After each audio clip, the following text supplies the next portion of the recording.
think about some situations, some of the difficult cases that we tackle where there's some questions about, wait a second, there's some tension here, maybe between a Native parent, is that, ooh.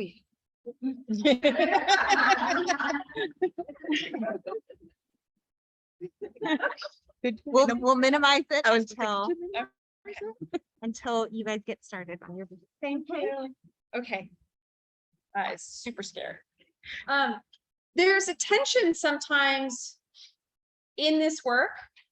And I know over my career, I haven't had an opportunity to spend much time with some of the areas that cause tension. And some of the areas that feel like, wow, this feels like maybe an ethical dilemma.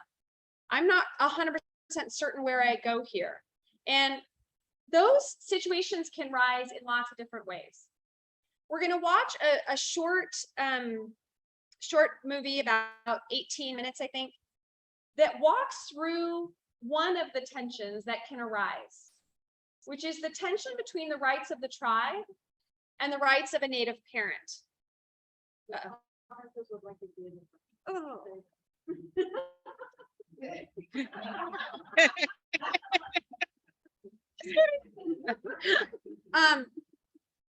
And so my hope when we hit it, it'll all be perfect. So that tension is going to be highlighted in the film that we're going to show. But before we do that, I wanted to kind of ask Angie, like, have you had the opportunity, have you had the experience of finding yourself going, wow, this feels like a fork in the road. I'm not 100% certain the right step here. Many times. Right. Many times, not only with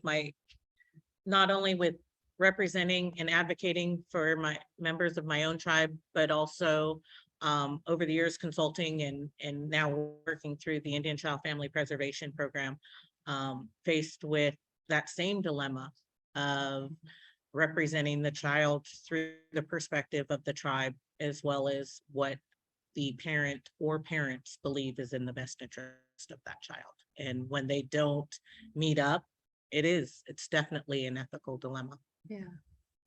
So before we hit play on the film, I know that it's a little bit noisy, but I want to ask you guys to maybe, if you're comfortable, well, it'd be really awkward if you weren't comfortable, but anyways, if you could just turn to the folks who were at your table and maybe just talk for a second about if you have found yourself in a situation where it felt the rights of the tribe and the rights of someone else, the child or the parents, have been at odds.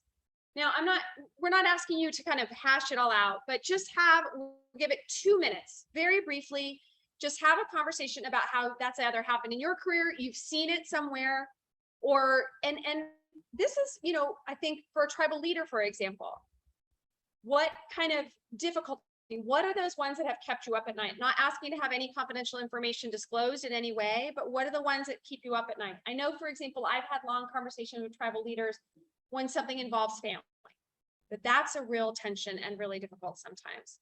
So if you can just take like really 2 minutes, people who are online, you get to just imagine by yourself for 2 minutes.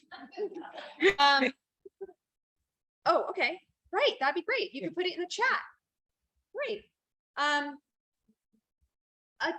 tension that you have experienced when you are doing advocacy in this space that has felt like, wow, there's no handbook or guidebook for this one. I'm feeling like this is a little bit tough. So if you just take 2 minutes and share amongst the people at your table. I think everybody's got somebody at their table, and that's it. I'm going to set a timer, 2.5 minutes. All right. Thank you.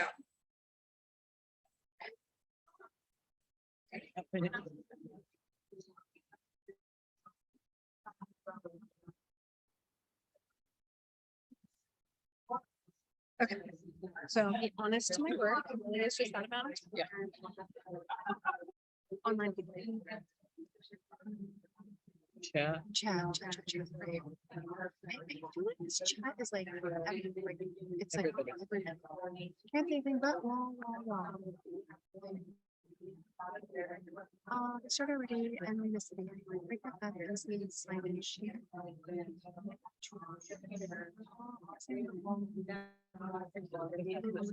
Oh, meaning they can't see the video? They're supposed to see the video. It's okay. Or host apologize. Sir, should we change sessions? Thumbs up. But that's 3:38 p.m. Okay.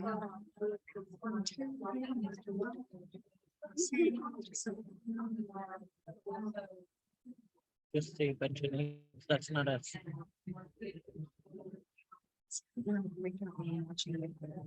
I don't know. Online.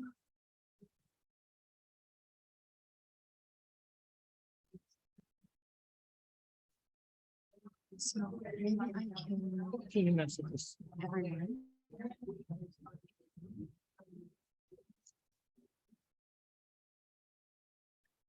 So Mac granted me.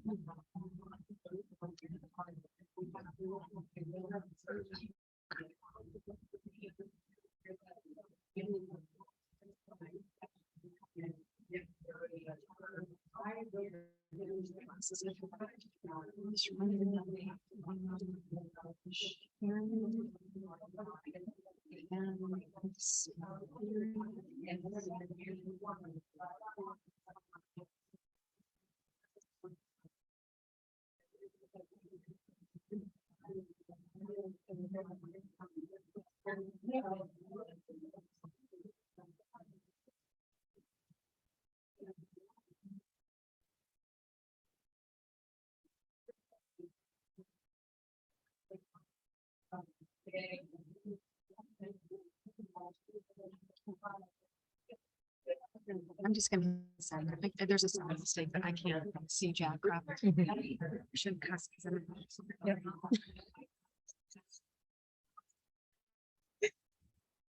What are you looking for?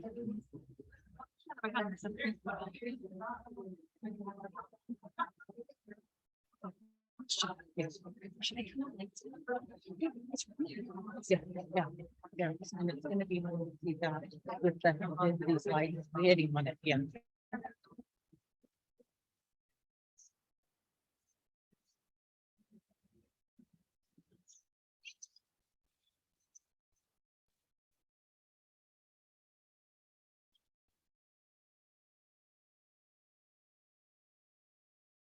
Your phone is passing at me. Kimberly.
Okay, 3 minutes to wrap.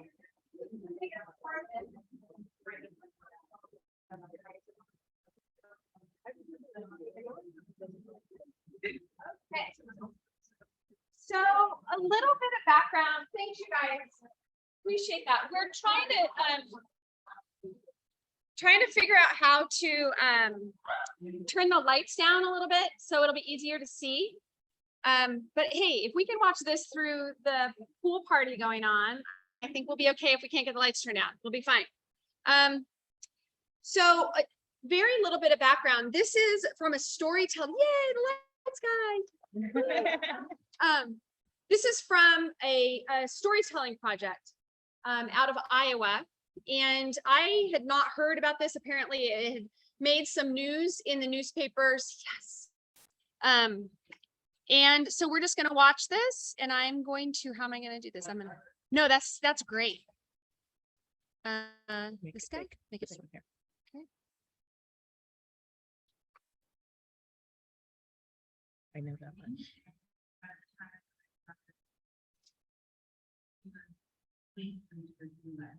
You want to start from the beginning? Contemplating getting Yep, and has to drag that little ball up. You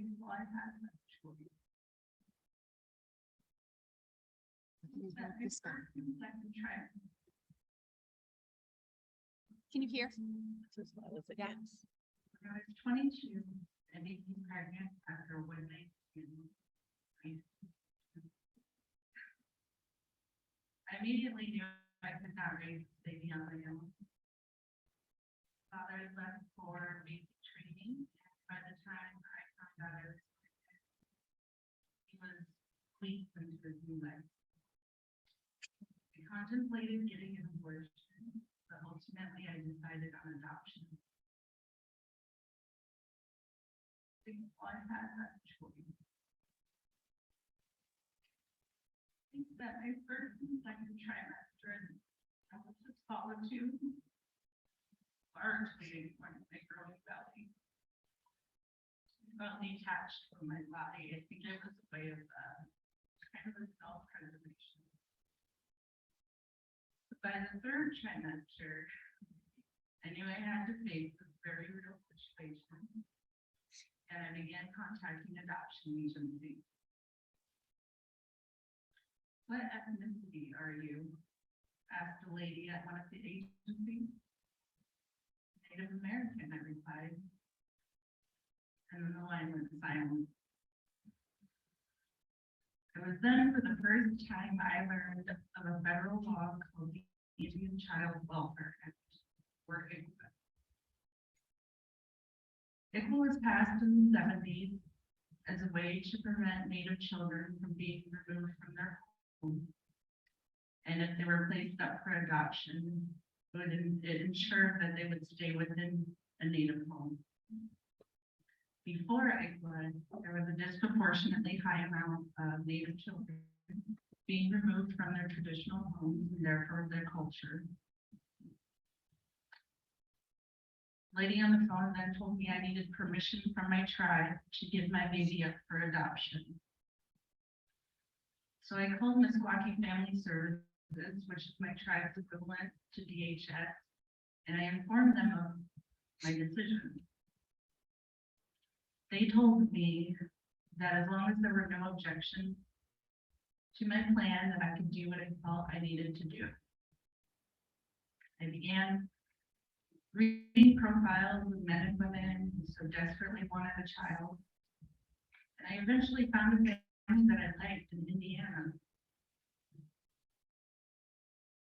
Mom, Tammy, owned a hair salon, and dad, Gary, was a competitive archer who had recently competed in Olympic trials. To me, they sounded perfect. They were young, social, active, involved in their community. So we began a friendship, and I would call them after every single OB appointment. Sometimes I would call just to talk to him. Didn't want to get attached to the life that was growing inside of me. But I gave him a name. Anyway. Share screen. Yes. Raven White.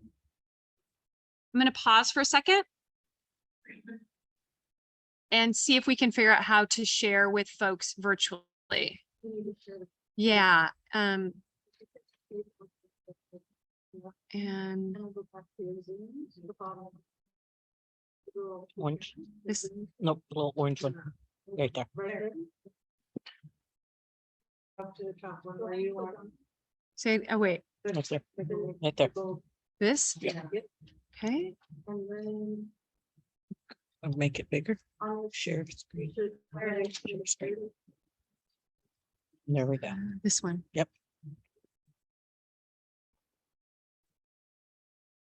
Go back and make this big. Sorry about that, folks. Because I needed him to be brave on this journey. And why people that want to love the name. It also turns out that Gary and Tammy had chosen the name as well. Wyatt Joseph. So we took that as our sign that this was meant to be.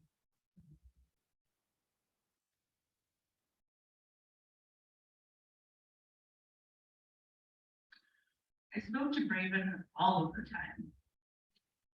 And let him know what was gonna happen. Who his mom and dad were.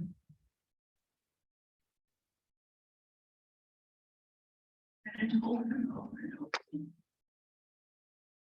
I only wanted the best for him. May 24th, 2005. I went into labor. My mom rushed me to the hospital. I remember laying there, watching the opening of the 5 o'clock news. 3 minutes later, an 8-pound baby boy was placed in my arms.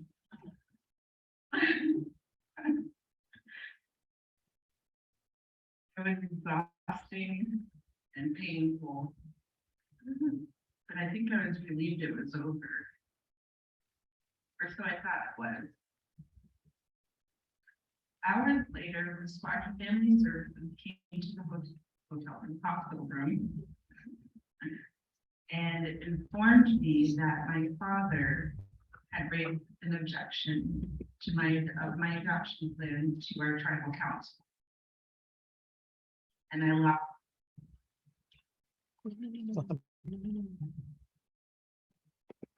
custody of my own baby. And so it had come into play.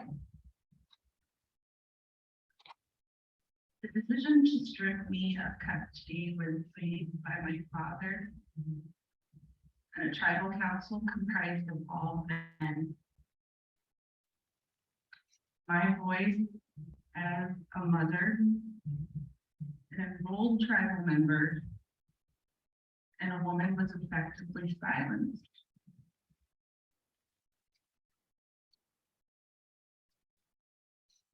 I felt sick. My blood ran cold. All of the pain of childbirth and the soreness were nothing compared to the feeling of my heart shredding as my hours-old baby was stolen by my tribe.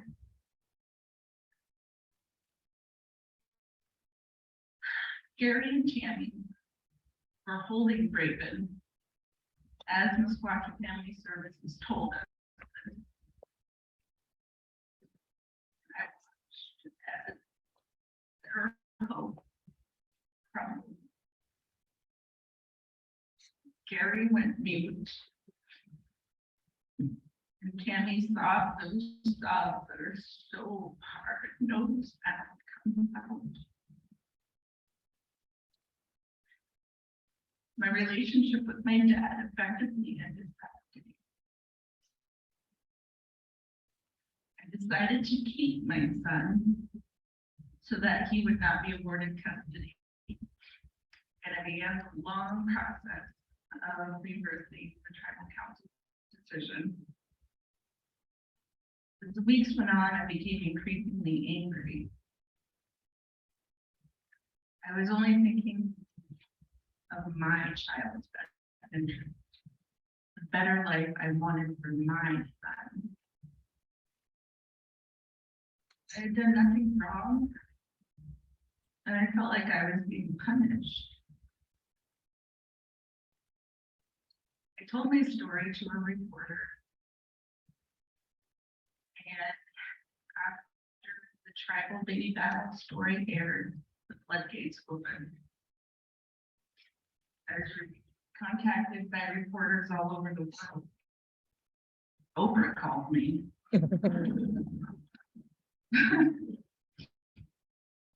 I went to the subject of discussion on Tucker Carlson's podcast back when he still wore the bow tie. But most importantly, I became a topic of discussion within my tribe. I was ostracized.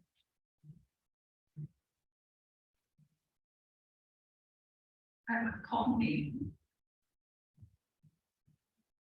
like baby seller. I was told I was not a real Miswaukee. This is not how we do things here, they said. But once, as I was walking into the tribal center to attend yet another tribal court hearing, a gugu stopped me. Gugu is a Miswaukee bird for grandma. In our culture, all of the tribe's elder women are your grandmas. She put her hands on my arms and she said to me, "You tell them, Wesh, little girl. Don't be afraid to stick up for yourself. You let them know. You are a strong Miswaukee woman."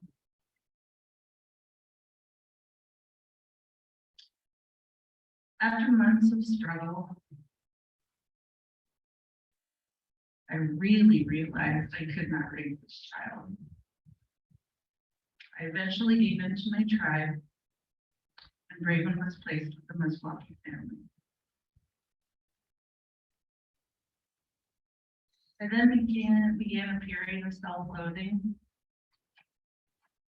hated myself, hated my skin.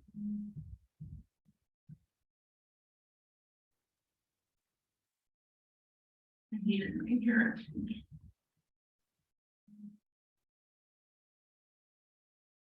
I no longer wanted to be Miswaukee. And I gave serious thought to disenrolling myself from the tribe.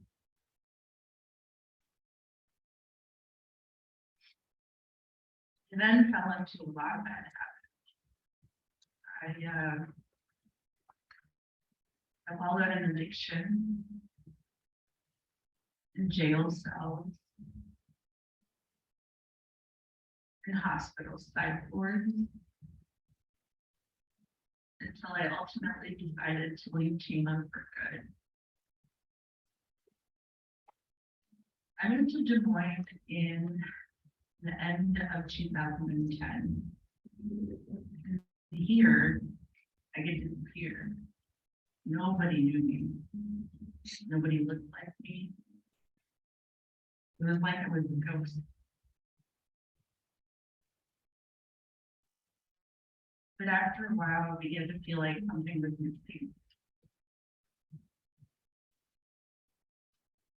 That fading into the background that I had loved before just became draining. I really was the only native in my universe here. And maybe still one. So in 2015, I learned of oil pipelines and the threat that they cause to native, or that they pose to native communities. I became so invested in what was going on at Standing Rock that I traveled there twice in the fall of 2016.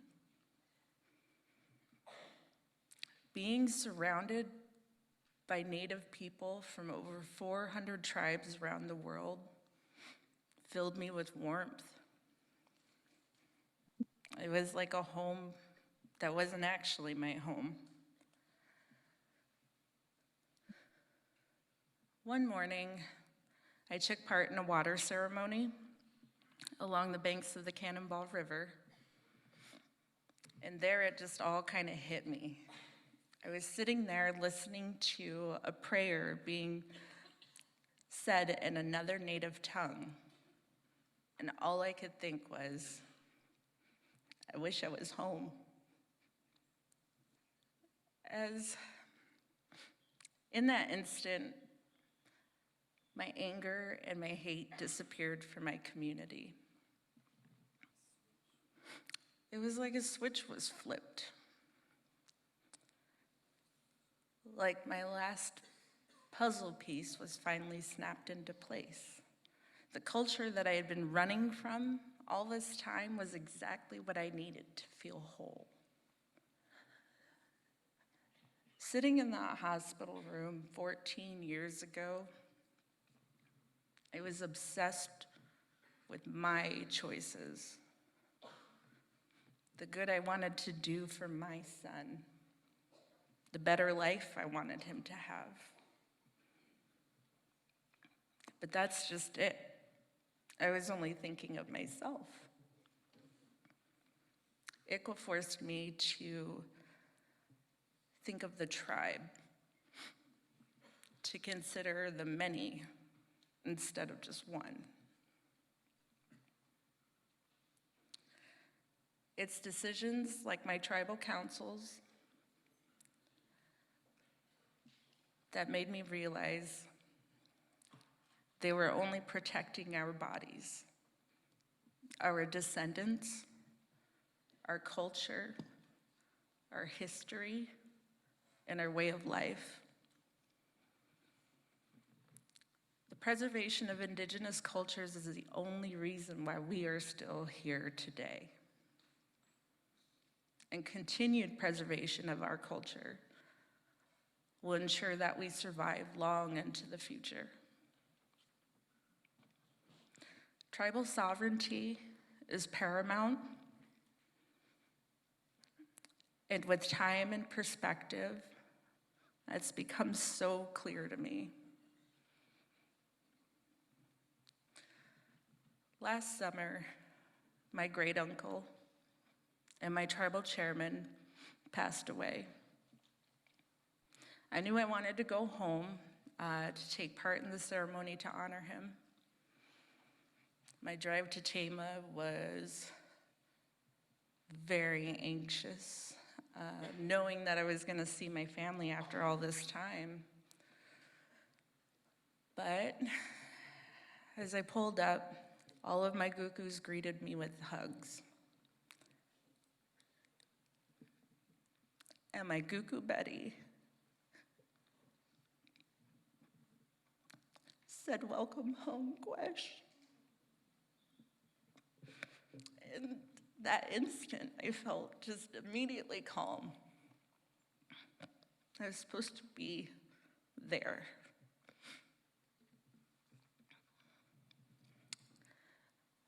Home is a funny thing, isn't it? We think of it as just this place, a roof and four walls. But to me, it's a way of life, a native way of life.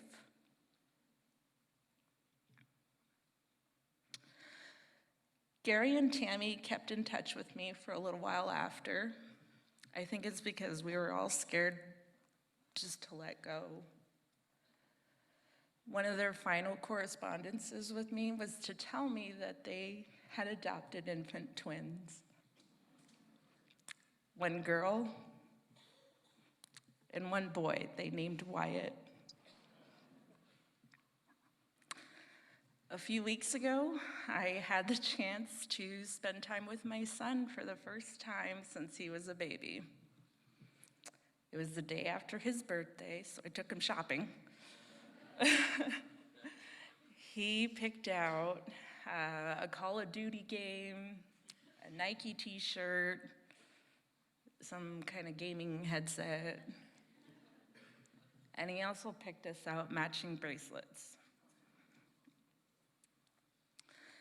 But none of that was as important to him as his desire to know me. He wanted to see pictures of me and my family.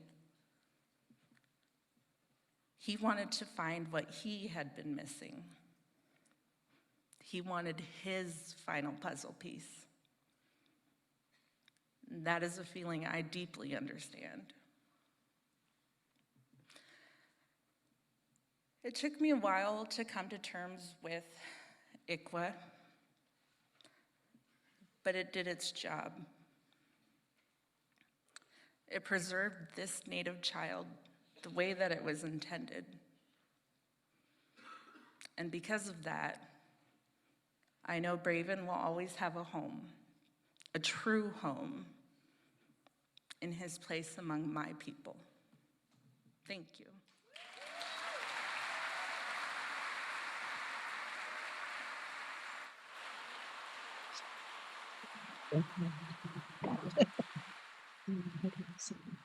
No, keep the share. Stop the share. At Hy-Vee, we take pride of being part of the community. Stop. 2021, we donated more than 14 million meals. And this year, we're committed. Right, stop. You didn't get rid of the Zoom, did you? No. You sure? Right, it's Click down on the here. same place, okay. There it is. Okay. I think it's off. Okay. So when Angie and I were talking about this, you can now understand why I wanted to start with having a brief conversation. We wanted to start with just a brief checking in about experiences where there's a tension between the work, the law, and maybe the human being who's in front of you, or human beings.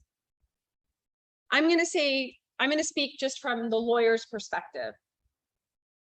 We get the benefit of saying, we're really sorry, that's what the law says. And that's somewhat of a cop-out, but it's true, that's what we get to say. And, but I know, like personally, when I first saw this, I thought, I believe in a woman's right to kind of be self-directed. I believe in a parent's right to be self-directed, but within the confines of the law. And I can stand on that piece. But wow, that really challenged me. Especially when I saw that, as the storyteller tells us, it made her actually disconnect from her tribe, which I feel like one of the things I'm supposed to do is have people connect. So one dilemma is you lose one generation, but in order to connect the next generation, you lose mom in order to preserve child. How does that ethical dilemma play out when my mandate is family? Right? The law, I mean, yes, we bifurcate Indian parent, Indian child, but right, we know big picture, it's about keeping family together because those families are what make up the tribal population. So that was just one reflection on my part. Now, actually, as a lawyer, right, going to, for example, advocating in court, and I have had this situation where there's a question between what the tribe is seeking and what the parent believes is in the best interest of their family or their child, and how to resolve that. And so for me, this film was thought-provoking, and what's the line that I walk and how do I walk it? And what is the way in which I walk it, where I am holding to the ethical standards of my profession. And I also can, at the end of the day, feel that I did the right thing. And unfortunately, that's not always the same. So that was a takeaway I had. I'm really curious about the takeaways that you all had watching that. And I don't want to put anybody on the spot, but if someone wants to share kind of what came up for you, what did that prompt in you to kind of think about? Because if that prompted you to come up with something, to think about something, my guess is it would be beneficial for everybody to hear that and to kind of think through. And the end point of that is, how do we all, no matter the capacity that we serve, how do we do a better job? How could we, if this was the case that was playing out in front of us, not have a mom who falls apart and thinks about disenrolling herself and engages in self-harming behavior? Yeah.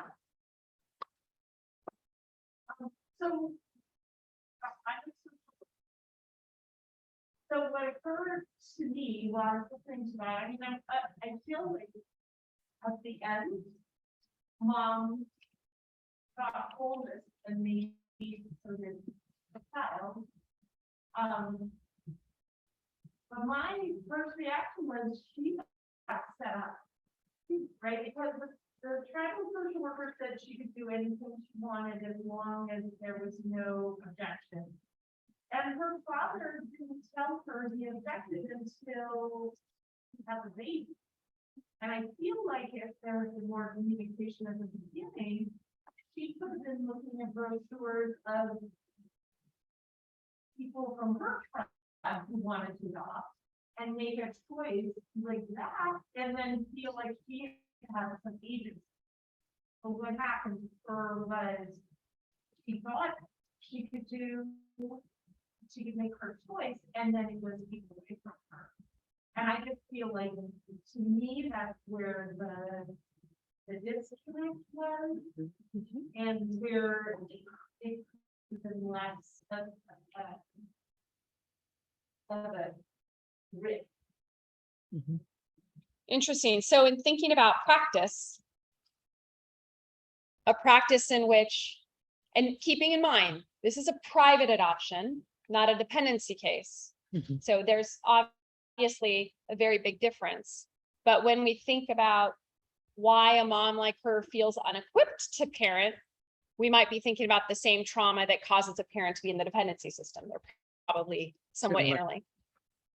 So thank you, appreciate that point. So from a practice perspective, it might be, hey, let's have more transparency about, say, tribal law or tribal policy around placement. Heather, did you have something? Yeah. I agree with implementation too, right? It's but it's also a misunderstanding of what does and what ICWA requires. And I say this all the time, that ICWA does not dictate the internal tribal relations, the relationship between the mother and her child. ICWA doesn't touch any of that. That's a very hard trouble leader problem. And I also think that the solution to empowering mothers' choices is not to disempower tribes. So there's got to be some other way to pull there. And I think it's in the implementation. I'm sure there's more details to this one story. And my thought as she's talking is, where's the tribal support for her during her pregnancy? Why is she spending 2 trimesters solo? Like, there's a whole bunch of stuff that's lacking there from a community perspective, from a social work perspective. But none of that is ICWA's problem. ICWA didn't cause any of those things. And it bothers me, it made me so heated as I was watching it. That is not an ICWA problem. So, Right. So, and I'm gonna summarize a little bit, because I'm imagining. Oh, yeah. Could you, Janet, could you hear Heather? No, I'm not on. Oh, online, I think we're sharing.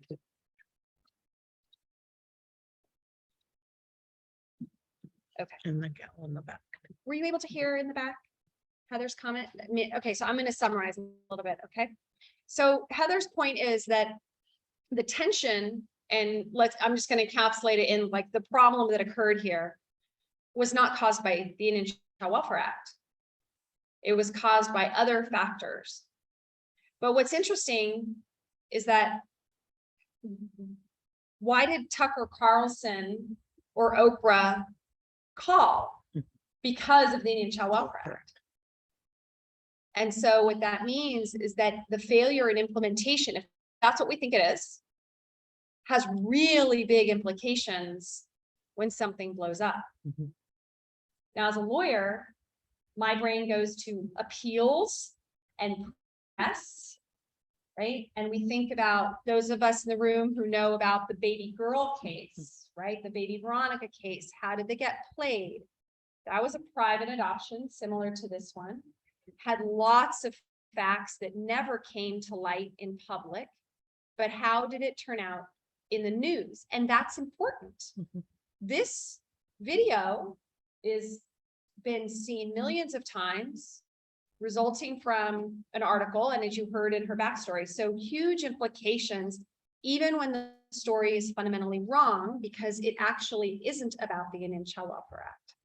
So a practice thing for me is to be mindful that if you say, as a lawyer, that's not ICWA, you still may end up with a headline that's about an ICWA case and an ICWA baby and an ICWA stolen baby, right? So for me, that's part of, let's say, kind of an ethical dilemma, which is I may go and present to the tribal council and say, you know, this isn't an ICWA case.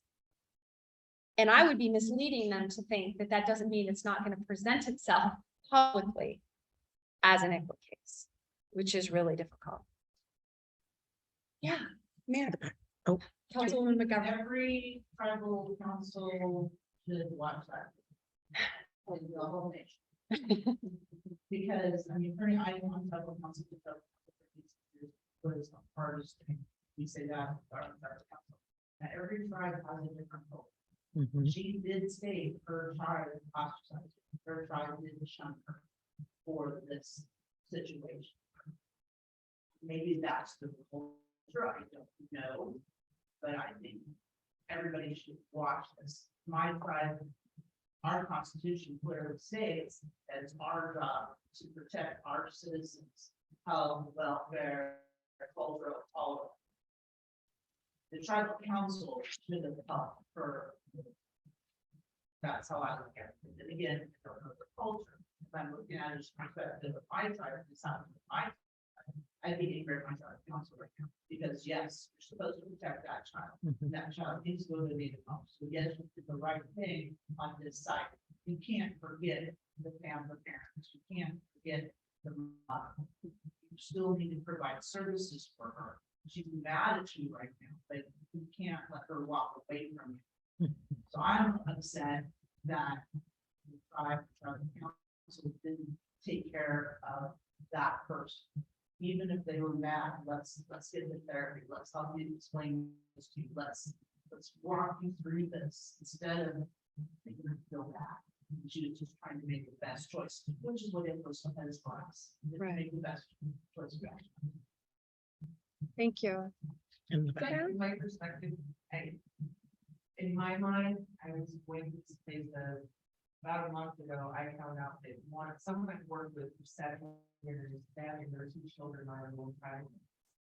And it's clear she doesn't necessarily identify as a tribal person, and that's something why she doesn't really talk about it. So we got into a conversation around, she was asking like, well, how would it be in my kids' best interest to be placed with tribal people they've never met in their lives if something were to happen to me? And so I was able to have this conversation with her, explaining from my non-native perspective, well, they have a connection because they're tribal members who they're going to be tribal members. And so I found myself watching this, thinking, how can I, as a non-native person, be able to have those kinds of conversations with the families that in my team work with, who say similar things and feel similar ways? Because I think that, yes, this isn't about the law, like how this all played out. I don't think this is what it says. But it goes back to the importance of ICWA and keeping Native children with their tribes. And so how we facilitate those conversations is important. Do you mind if for the folks that are virtual, can you hear me? We can't hear the discussion or the questions. So just, that would be helpful if somebody could paraphrase or loop us in. I will, can you hear me? Yes. Great. So I'm going to do my best, unless Angie, do you want to? No, I will walk around with the microphone. Oh, Look you're at gonna that. Vanna White Yeah, us. I'm gonna. Okay. Okay. So I'm gonna do my best. This is Kimberly. Oh, man. Okay, good. I'm not up there. To summarize, so the point was made, and I'm gonna do my best. No, apparently. Oh, it's a okay. So part of the reason that we are not walking around with a microphone for folks that are online, and my apologies, but it is a COVID protocol that we are going to try to stick with. So I will continue to do a call and response on questions. Okay. So one of the points that was made by a tribal leader from North Fork, Councilwoman McGovern, was that her instinct was that she would be upset with her tribal council if her tribal council allowed such a situation to happen, that she felt it was a derogation of the duty as tribal leaders to allow the mother to find herself in that situation, that balancing the child's needs and the parents' needs don't mean that the mother has to end up feeling unheard, unseen, and all of that. And then the observation in the back of the room was about how does a non-native person have the conversation around the value of the interconnectedness between a native person and their tribe, when the question was posed by a native person, like, what would be the good of my child being with a member of my tribe, as opposed to, say, a non-native family who lives next door. And how on the hierarchy, how does someone value that? And then how to engage in that conversation. So I just want to point out that, again, kind of thinking and framing in a practice perspective, if anybody has a point, or just think for a second, how would a non-native person, or what would a non-native person do? Because they're, yeah, I have a feeling I know. So Stephanie Weldon is going to answer that question. Then we're going to go over to you. And I have a feeling I know what Stephanie Weldon's answer is going to be, and I'll do my best to translate it for folks online.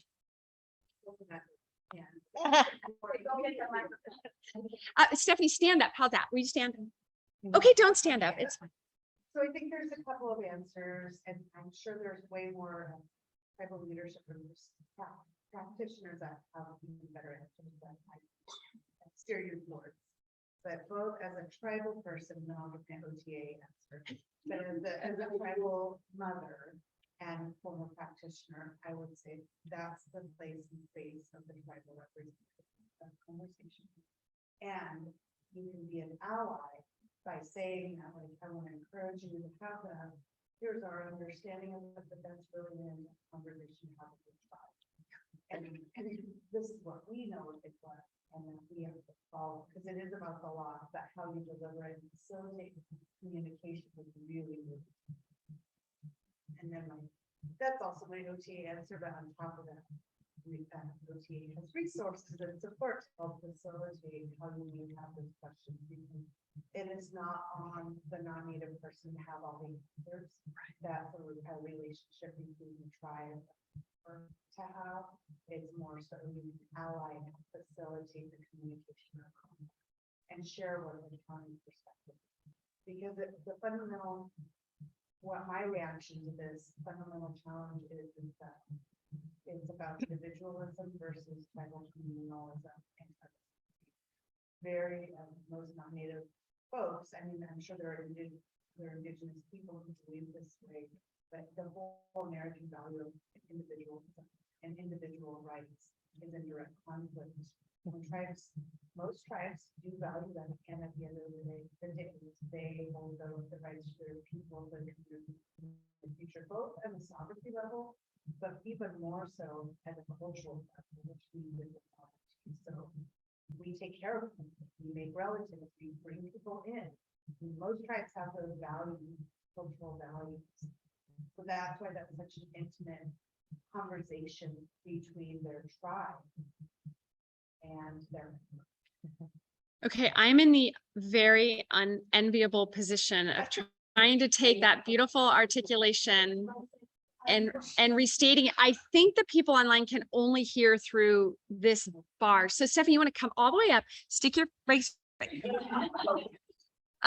But if we defer to other tribal. Yes. And I appreciate Natalie asking that question, because I'm sure there are many, many other non-native social workers and practitioners who struggle. Yes. So you being brave enough to ask that question is really important, and that's the dialogue that's why being in partnership with your tribal partners is so important. And sometimes tribes hire non-native people or people who don't know and not sure what to say. I think that's where my question. Yeah. And Yeah. in that case, pausing to say, this might be a good idea. From what I understand, most tribes want you to talk internally to their leadership or a cultural person. Because tribes are under resource. Yeah. So for the folks that are with us virtually, the answer to an excellent question, which is how, as a non-native person, does this dynamic, and Stephanie, to use your turn of phrase, the importance of the communal interests that sometimes feel they can be at odds with the individual interests. That's in my experience, a very pan-tribal value, right? So the answer to that question was gently, respectfully defer that question back to the tribe, back to the tribal resource, whether that's a tribal leader, a tribal representative, a tribal spiritual person, a tribal support, wherever that is, but to defer it back to the tribe. And I see a lot of people that are nodding their heads that resonates, that is the right, from a practice perspective, that's the right thing to do. And I want to echo also, thank you for asking that question. It's a little bit of why we wanted to kind of have this space and watch a thought-provoking piece, because we don't always get to have these tough conversations. So thank you. And Stephanie, with your OTA hat on, the answer was also that the Office of Tribal Affairs has resources, and that question can also be asked to the Office of Tribal Affairs. Any of these questions could be asked in that way. Where they should go and connect it back to that worker or somebody on the tribe. That is a form of management. To say, hey, tribe, we're members having these discussions. I don't feel like I'm the appropriate one to have it. Can we converse with them together? I then can step out, or is there somebody else in your tribe who can have this discussion? Agreed. Yeah. I would have to do off of that, tribes that run county could have resources to help that. Whether it's during her last trimester of pregnancy, or help her deciding she might want to keep this child because Canada provides these services that's going to help keep this child. There's other ways to connect with that and try to have time. So I just want to repeat for folks virtually, another point was just raised by a tribal leader who's from a tribe that has a TANF program, which is that the mom in this video, if there had been resources, her experience might have been different. The outcome might have ended up the same, but her experience, which is, I think, very important, her experience. Now, she came back around, but not right. There's a reason why her story is being told on stage, because she came back around. But how many tribal members, their story doesn't get told, because where do they go? They continue on that destructive path and don't come back around. So excellent point that the resources, if they're available. But that's kind of a unique situation. A lot of dentist cases, pagans, foster care, like that. We also have to remember also about family communications. Right. And providing services to the parents so they can hand their child. And Canada to do that, MTAs can do that, courts are supposed to do that, and counties, if they make it a thing, in court rulings. So, I mean, that's another thing everybody also remembers. That's right. So another point made is that in a dependency circumstance, it would be different. In a dependency circumstance, you would hopefully have lots of resources trying to get this mom back together. Now, we all know, we have all worked on a case where mom in that moment says no, right? I don't want to be reunified. Or we have bypass cases. every case has its own uniqueness. Thank you. And so out of watching this and out of this discussion, what are, you know, the kind of those practice pieces, those things that we could learn? And so I just want to quickly kind of summarize some really important points that have come out. So one of them is that interconnectedness with the tribal voice and trying to undo what was intentionally done by federal policy, which was distance a parent from their tribe. Now, in this case, it seems like she was connected, but there's obviously underlying trauma, right? So that interconnectedness, the referral back to services, the open conversation, the challenge for non-native folks to be part of that conversation. There's a real practice kind of lesson there as well. Okay, yeah. That really spoke to me with that is, well, just knowing my experience in 20 years as a social worker in CTFC and being a tribal leader for the past going on 4 years. One of the things is communication, open communication within the tribal community, because we were talking earlier about how the fear of CPS coming out, the police coming out, you know, those kind of things. So having open dialogue within your membership about what's available, what things you can do, whether it's dependency or not, open adoptions where the families can still, even if it's a non-native family, you know, hopefully it would be a native family. That's what, you know, we would want. But if not, then at least there's a connection, and the if it wasn't to be a non-native family, they would have the ability and, you know, basically kind of a requirement to involve that child in our culture, in our history. But without communication between your tribe, the leaders, the state, you know, it's just the scary thing. Right. So to summarize, the main point was one solution for this scenario and similar scenarios is open and robust communication. Now, I want to challenge for a minute from a practice perspective. One thing that comes up that is hard, especially in private adoptions, is, does the mom have a right to privacy?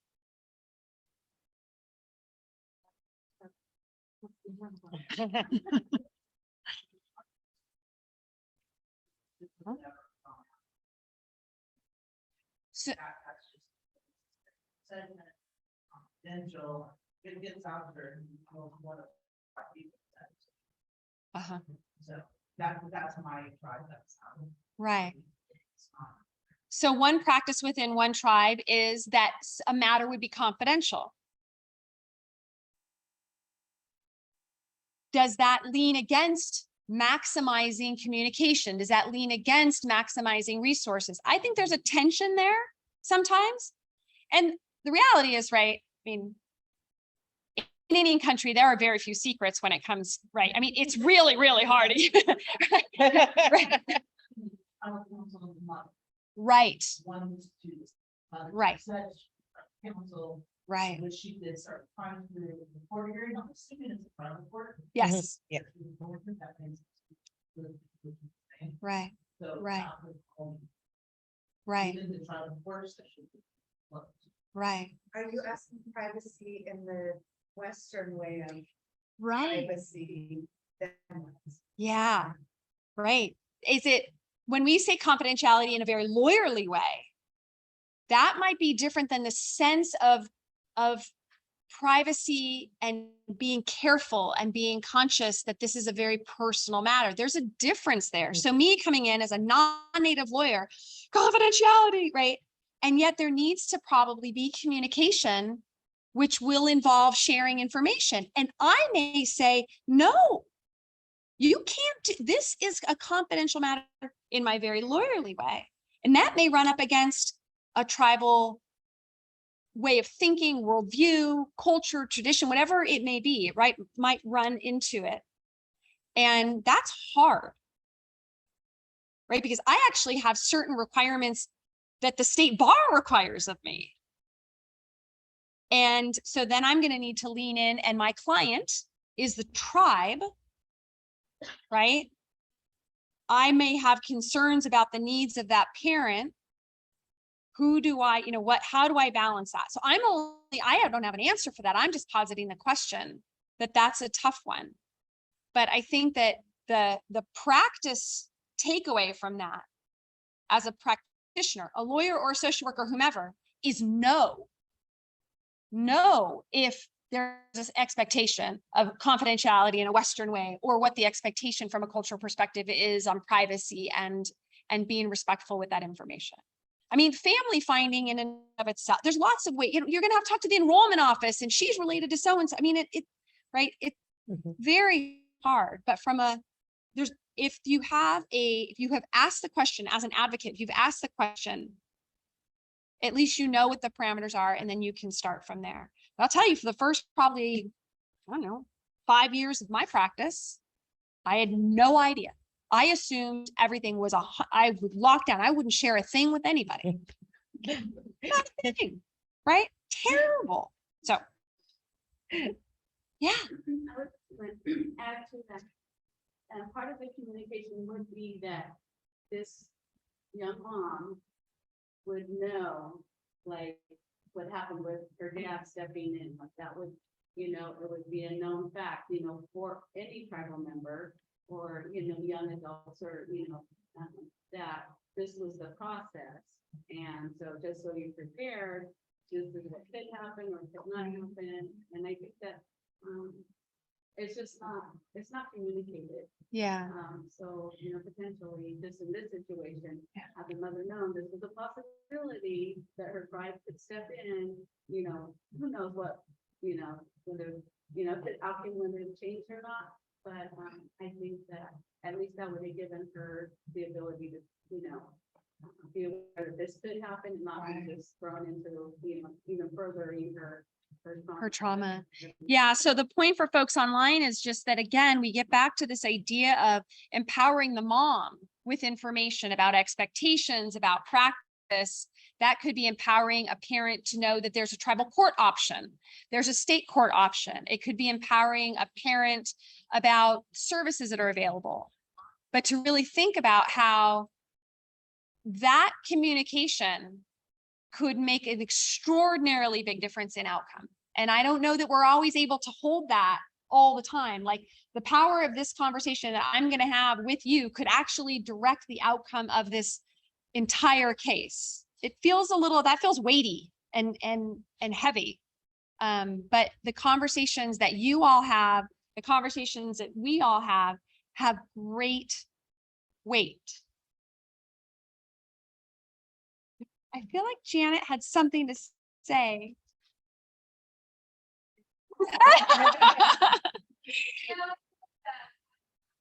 Yeah. Okay. We are past time. I want to thank everybody. We had another film, but this was such a rich discussion, so I just really appreciate it. I will tell you that if you want to watch the other one we had in mind, you can look it up. It's easy to find. It's Heather Dawn Thompson, and she gives a TED Talk, and it's very powerful. So I strongly suggest, and I think it's a really good training tool for non-native folks, especially folks like first responder, law enforcement, CPS first responders, really, really powerful. So sometimes a 10-minute TED Talk can speak for what would take days and not weeks, right? The beauty of this medium. So thank you, everybody. Super appreciate your time and attention. You can go on the Google Drive. Yes. Put them both in the Google. Councilwoman, yes, of course it will. My council started. That's right. They tried to watch it. Oh, I'm so sorry. I'm so sorry, but yes, we will make sure. And we could put the one that we didn't get to watch. Yeah. Totally. Well, that was good discussion. Very good discussion.